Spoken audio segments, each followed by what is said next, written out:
event is a serious injury of a firefighter while in action. It is extremely taxing for firefighters to care for one of their own while simultaneously maintaining concern for their own safety and accomplishing the objectives of protecting citizen lives and property. A multi-casualty incident, by its very nature, places extraordinary demands on firefighters. In addition to firefighting and extrication duties, firefighter personnel are placed in the uncomfortable position of caring for the injured casualties and removing the dead. Bystanders, survivors, media representatives, and politicians place additional strain on an already overburdened personnel. Death or serious injury to children is often reported by fire service personnel to be one of the most upsetting events they encounter. Most firefighters think of their own families and children when they see such tragic events. High-rise fires are a frequent cause of distress for firefighters who must work against time and the physical strains of such work while they attempt to accomplish rescues and contain rapidly spreading fires, often with limited equipment. Hazardous materials incidents have become a significant source of fire service stress.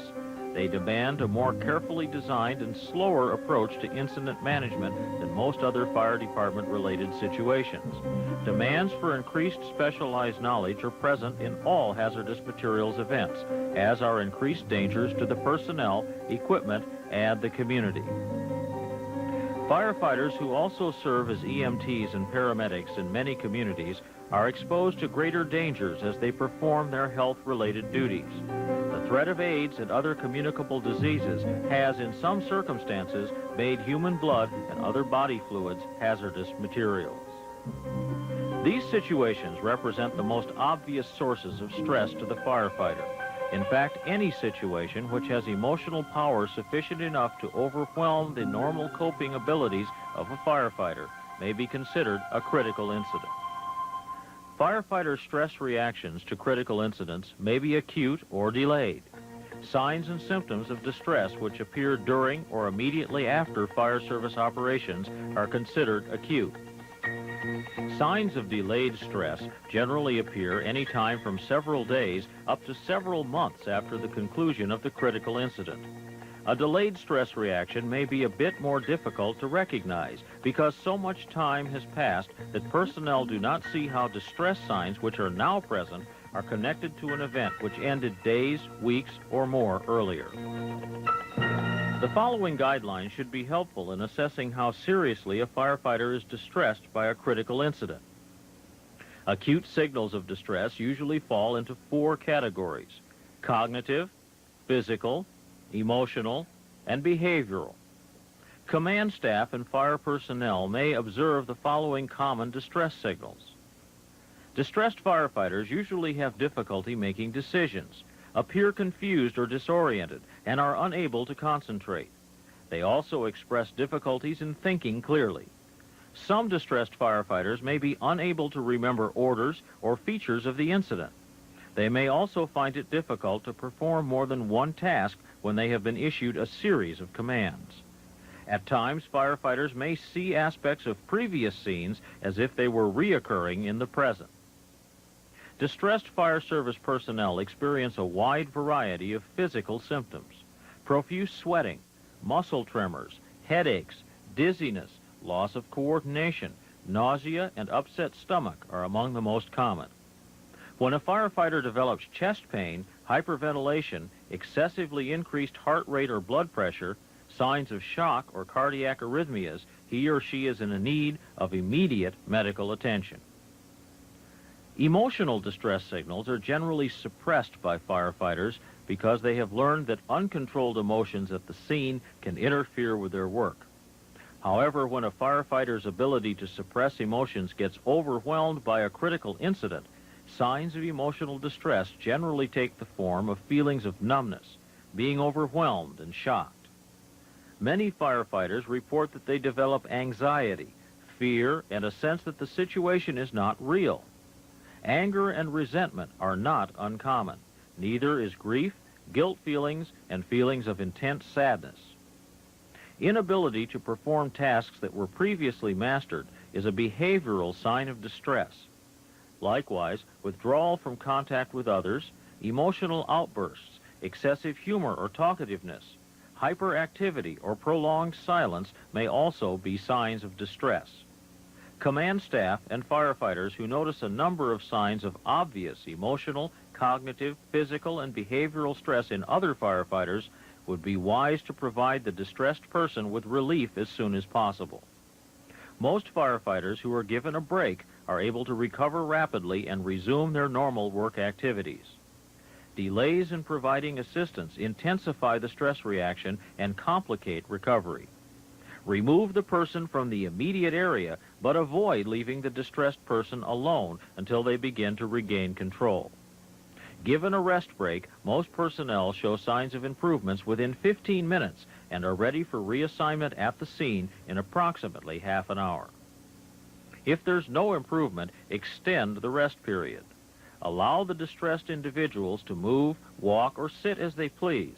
The only restriction recommended is to keep them away from the scene which caused the distress in the first place. Let the distressed person take some lead in how much talking they want to do.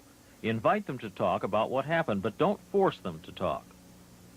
A major goal of assisting firefighters who are showing obvious signs of distress is to restore them to service as soon as they are able. Therefore, it is important to reduce the level of tension. Help the individual to focus on their thinking abilities, not on their feelings. The main message a fellow firefighter wants to get across to his or her distressed coworker is that what they are going through is not unusual or abnormal, and that although it is an uncomfortable experience, they can make it through the crisis with a little help. Delayed stress reactions may have some of the same cognitive, physical, emotional, and behavioral reactions that appear in acute stress reactions. It may also have other important distress signals, such as crying spells, intense irritability with coworkers and family, feelings of guilt, grief and depression, and an inability to concentrate on the routine aspects of one's job.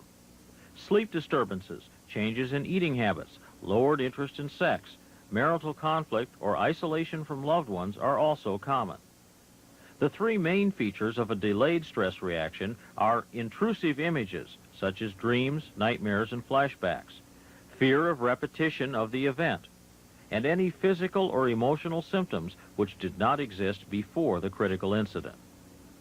The first step in dealing with delayed stress is to recognize it and the effects it is having on the firefighter. If there is more than one firefighter who is experiencing delayed stress after a critical incident, it is advisable to provide a critical incident stress debriefing, a group meeting led by a specially trained team of mental health and peer support personnel. The critical incident stress debriefing allows personnel the opportunity to express their thoughts and reactions regarding the event. It is a structured process which is very positive in orientation and lessens the overall negative impact of the event while accelerating the recovery of the personnel.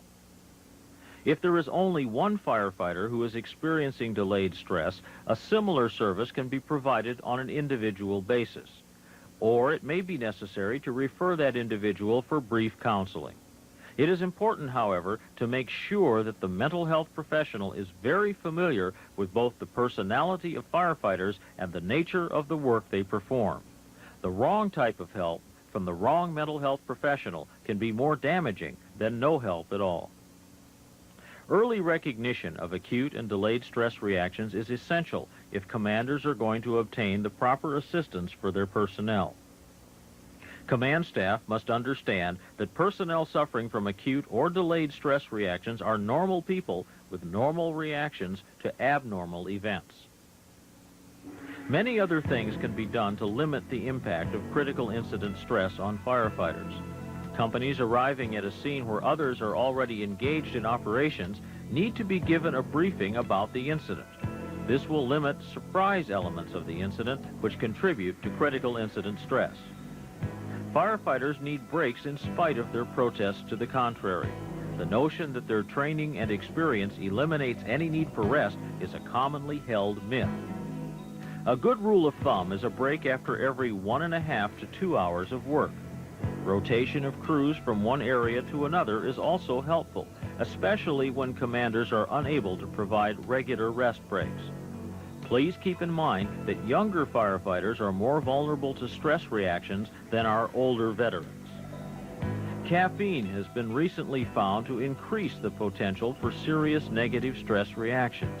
Therefore, caffeine products, coffee, tea, cocoa, and cola drinks should be used only in moderation at the scene. Plenty of water and fruit juices are recommended instead of caffeine.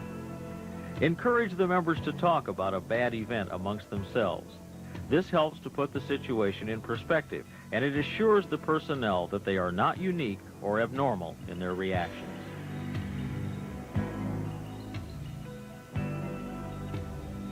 Like every night that you go out on a fire, anybody that tells you they're not scared or that's not a close call for them, I consider them to be a liar. Because every time I come out this door, I'm scared. My pulse is raised up, I don't know how much faster, because I'm wondering what we're going to run into when we get there.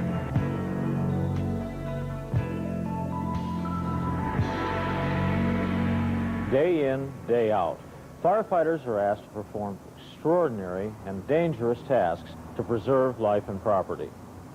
Yet they remain ordinary human beings, vulnerable to the stresses they endure. For their health and welfare, everything that can be done must be done to improve firefighters' ability to successfully cope.